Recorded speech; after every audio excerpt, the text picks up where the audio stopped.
Tutajifunza mambo machache kuhusu ndoa.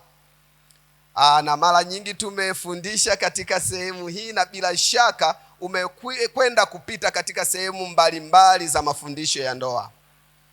Ndoa ni nini? Inataka watu gani wanaotakiwa, wenye sifa zipi wanaotakiwa kuingia ndani ya ndoa, na waingie kwa namna gani, na watu wa namna gani? Sisi sote, wengi wetu tupo ndani ya ndoa. Kuna wengine tulibahatika kupata mafundisho haya kabla ya ndoa, lakini wengine walipewa magari bila kuingia kwenye sehemu ya kujifunza na kuelewa. Siku hii ya leo tutakwenda kujifunza mambo machache kuhusu ndoa, na tutakwenda kwa haraka kidogo. Hapa katika sehemu hii, mambo machache kuhusu ndoa. Tunaamini ya kwamba ndoa ni muunganiko wa mwanamke na mwanaume. Muunganiko huu wa hiari, sio wa lazima. Na Mungu anasema nini katika sehemu hiyo? Namba moja, tunaanza kujifunza katika sehemu hii.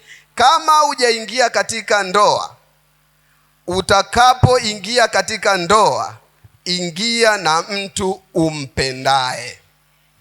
Hapa tutazungumza katika sehemu kuu tatu. Tutazungumza na wanaoingia kwenye ndoa, lakini wanaotegemea kuingia kwenye ndoa, lakini pia walioingia kwenye ndoa.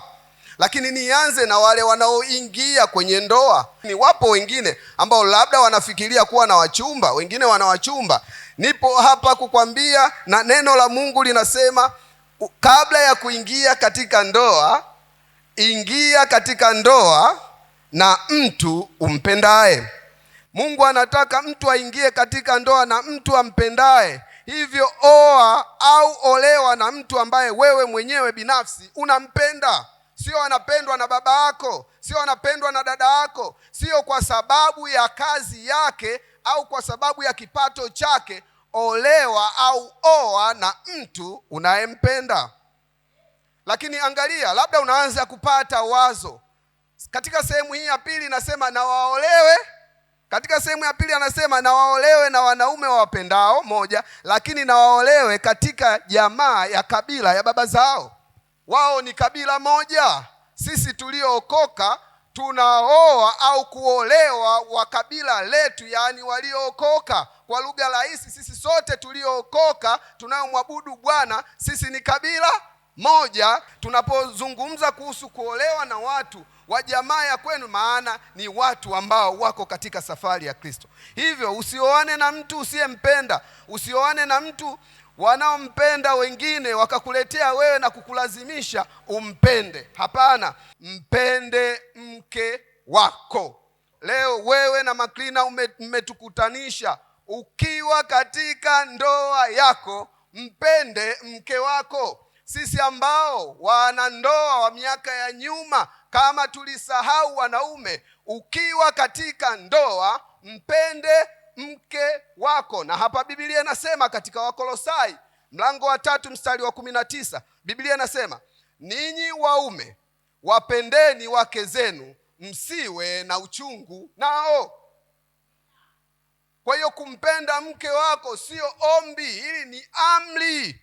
Na Biblia inasema tuwapende wake zetu kama Kristo alivyolipenda kanisa, akajitoa kwa ajili yake. Hivyo tunapowapenda sio kwamba tunashinikizwa, lakini hii ni amri ya Mwokozi wetu. Hakikisha siku zote mke wako anakuwa na mvuto kwako, unamheshimu yeye. Na ndio maana anasema kadhalika ninyi waume, ishini na wake zenu kwa akili na kumpa heshima mwanamke kama chombo kisicho na nguvu, kama warithi pamoja katika ufalme wa Mungu, ili kuomba kwenu kusizuiliwe. Kwa hiyo kumbe, tunapopenda tunatii agizo la Bwana na tunampa heshima. Mtu tukimpenda tutamheshimu. Bila shaka hakuna mtu ambaye hampendi mtu na akamheshimu. Jambo lingine linalofuata, mwanamke ukiwa katika ndoa, mtii mume wako katika Mungu. Kolosai 3:18, ninyi wake watiini waume zenu kama impendezavyo katika Bwana. Neno hili kutii, wengine wametafsiri kwa lugha tofauti. Lakini ukisoma King James Version 1 anasema wife must be to submit their husband. Yaani kusubmit ni kukaa chini ya mamlaka. Kidogo ni zaidi ya kutii, kwa sababu unakaa chini ya mamlaka, sio kama mtumwa, lakini kutimiza agizo, kwa sababu ndoa ni mfano wa Kristo na kanisa. Kama vile kanisa limtiivyo Kristo, vivyo hivyo na wake wawatii waume zao. Hii kutii ni kufuata maagizo yake, hivyo kufuatana na maagizo ya mume wako. Lakini hapa inasema kama impendezavyo Bwana. Sehemu hii wengine wametumia sehemu tofauti, wameanza kutii katika lile lisilompendeza Bwana. Na ndio maana tunaona katika Matendo ya Mitume 5 tunakutana na ndoa ambayo ilipata shida, lakini ukiangalia kwa undani utaona mke alimtii mume nje ya Bwana. Na mke huyo anaitwa nani? Safira. Na mumewe nani? Anania. Tunaelewa habari hii, na ukitaka kuisoma vizuri andika katika kitabu cha Matendo ya Mitume mlango wa 5 mstari wa 1. Kwa hiyo kutii kama impendezavyo Bwana. Katika Yohana wa kwanza, waraka wa kwanza wa Yohana 3:4, kila atendaye dhambi hufanya uasi, kwa kuwa dhambi ni uasi. Biblia inakataza tu kutii mambo yoyote ya dhambi. Hivyo utii wako kwa mume wako uzuiliwe tu na dhambi, ila mambo mengine yote mtii mumeo. Utii wako kwa mumeo uzuiliwe tu na mambo ya dhambi. Ikifika dhambi mwambie Mister, hapana, sisi ni Wakristo, sisi tunabeba ushuhuda wa Yesu Kristo. Wamama ambao wengine mko kwenye ndoa kwa miaka mingi, utii, kwa sababu Biblia inasema hivyo ndivyo impendezavyo Bwana. Katika Waefeso mlango wa 5 mstari wa 22 hadi 24 inasema hivi: enyi wake watiini waume zenu kama kumtii Bwana wetu, kwa maana mume ni kichwa cha mkewe, kama Kristo naye ni kichwa cha kanisa, naye ni mwokozi wa mwili. Lakini kama vile kanisa limtiivyo Kristo, vivyo hivyo wake nao wawatii waume zao katika kila jambo. Elewa, juu nimesema kutii katika kila jambo, lakini si katika dhambi. Anania walipoenda kuuza, mkewe hakupata nafasi ya kumwambia vizuri, na tunaona habari ile, na mke alitii, na hata alipofika akasema mume wangu ameleta, ndicho mlichouza? Ndiyo. Biblia inasema alianguka, wakafa pale pale. Kwa hiyo kutii katika kila jambo ambalo lipo ndani ya mapenzi ya Mungu. Mwanaume ukiwa katika ndoa, itunze familia yako na ndoa yako. Michael, leo unaingia katika ndoa, itunze familia yako. Mungu awabariki mkapate watoto wa kike na wa kiume, na ukawatunze wao, na ukamtunze mke wako, kwa sababu yeye ni zawadi ambayo Bwana amekupatia.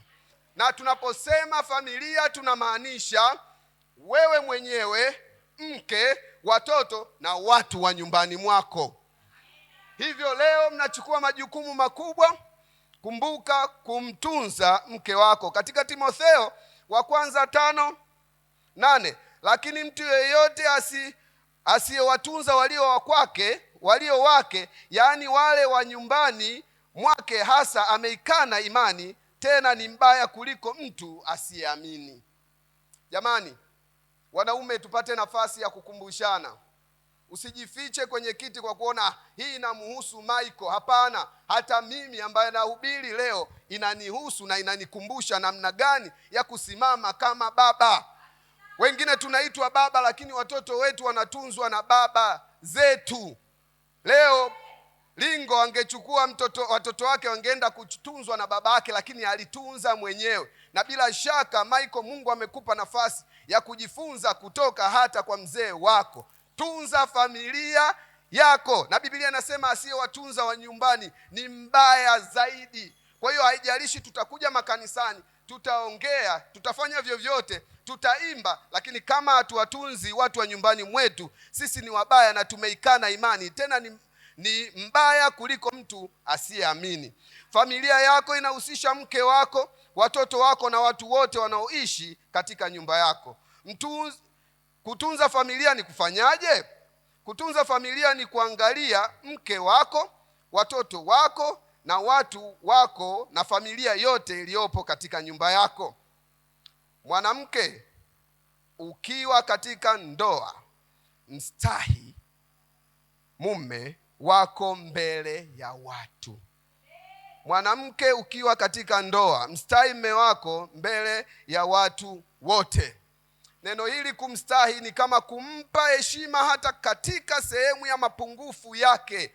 Watu wasiseme mume wako bwana hata kuoga aoge, useme wewe acha, mimi ndo nakaa naye navumilia mengi. Hapana, yani we jitahidi, hata umwambie asubuhi bwana alidamka akafanya kazi, hapo kulikuwa na kitu anafuata, baadaye kirudi ataoga. Mstahi mumeo. Hata mume akiwa mchoyo mstahi, lakini huku ukianza kumwambia na kuelekezana, bila shaka mambo yatakuwa safi. Waefeso 5:33 nasema, lakini kila mtu na ampende mke wake kama nafsi yake mwenyewe, wala mke asikose kumstahi mumewe.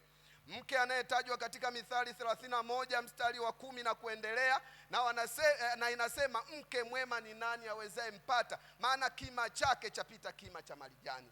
Bila shaka sina shida na maharusi wangu, kwa sababu ni watu ambao wamekulia kwenye neno. Tunapokwenda kumalizia katika sehemu hii, mkipata watoto au mkiwa na watoto katika ndoa yenu, waleeni na kuwatunza watoto hao katika njia ya wokovu wa Kristo na tabia njema. Hapa ni lazima tuelewe, kuna wengine ambao tunajua namna ya kutunza watoto, lakini hatujui kuhusu malezi ya watoto.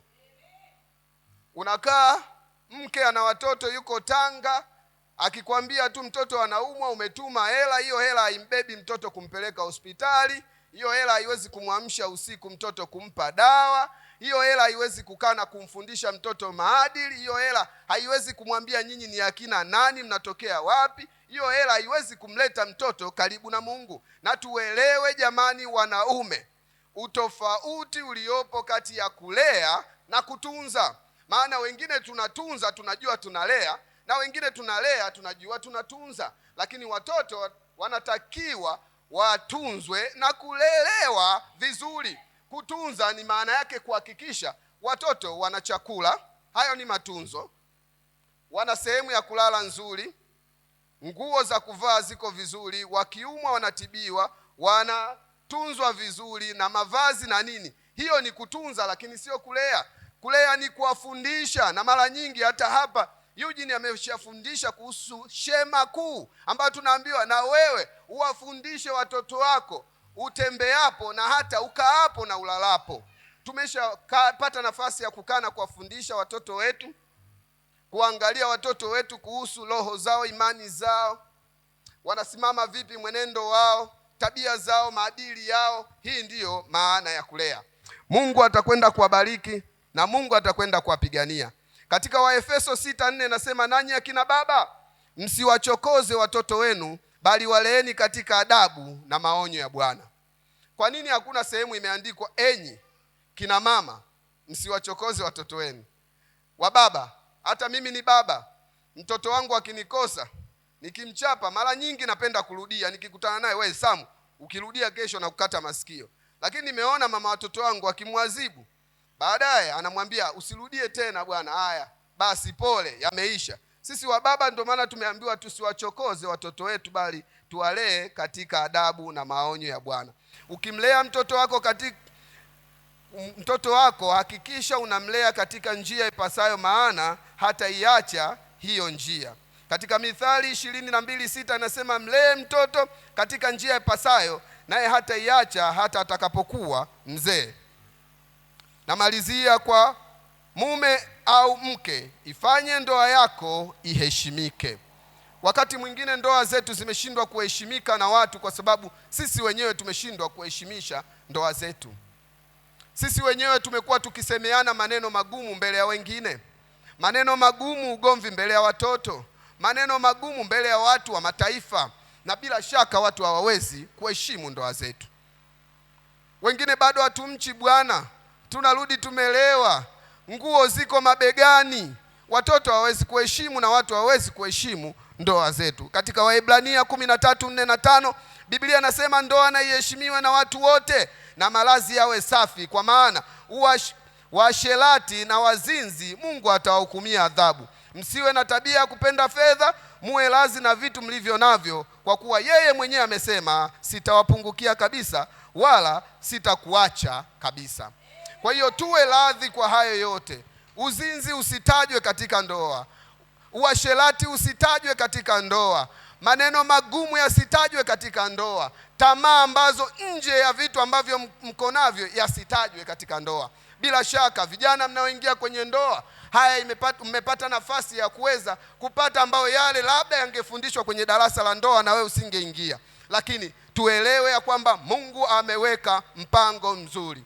Maklina na wamama ambao wote mpo hapo, Biblia imewapa majukumu 5 makuu katika ndoa zenu. Namba 1, Biblia imesema nyinyi ni wasaidizi wa wanaume, katika Mwanzo mlango wa 2 mstari wa 18, ambao Biblia inasema Mungu akaona si vyema mtu huyu awe peke yake, bali atamfanyia msaidizi wa kufanana naye. Michael, leo unakwenda kupata msaidizi wa kufanana naye. Mama ulioko mahali hapo, kama una ndoa, wewe ni msaidizi kwa huyo mumeo. Namba 2, Michael, leo unakwenda kupata mjenzi wa ndoa yako. Katika Mithali 14:1 inasema mwanamke mwenye hekima huijenga nyumba yake, bali aliye mpumbavu huibomoa kwa mikono yake mwenyewe. Lakini leo Michael na watu wengine tumekwenda kupata vibali mbele za Bwana kupitia wake tulio nao. Katika Mithali 18:22 Biblia inasema apataye mke ajipatia kitu chema, naye ajipatia kibali kwa Bwana.